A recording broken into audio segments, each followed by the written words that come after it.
रावेर तालुक्यातील वाघोड येथे क्रांतीज्योती सावित्रीबाई फुले यांच्या 129व्या स्मृतिदिनानिमित्त भावपूर्ण अभिवादन करण्यात आले। माडी भवन येथे आयोजित कार्यक्रमात सावित्रीबाईंच्या कार्याचे स्मरण करून त्यांना आदरांजली वाहण्यात आली।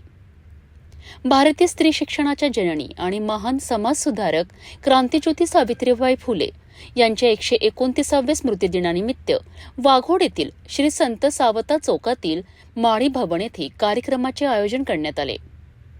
कार्यक्रमाची सुरुवात क्रांतीसूर्य महात्मा फुले आणि क्रांतीज्योती सावित्रीबाई फुले यांच्या प्रतिमेचे पूजन करून करण्यात आले। यावेळी मुख्याध्यापिका मधुमती महाजन, माजी सरपंच वंदना पाटील, कीर्ती चौधरी आणि शालेय विद्यार्थिनी यांच्या हस्ते प्रतिमेला पुष्पहार अर्पण करण्यात आले। विद्यार्थ्यांनी सावित्रीबाई फुले यांच्या जीवनावर आधारित मनोगत आणि विचार मांडून कार्यक्रमात सक्रिय सहभाग घेतला।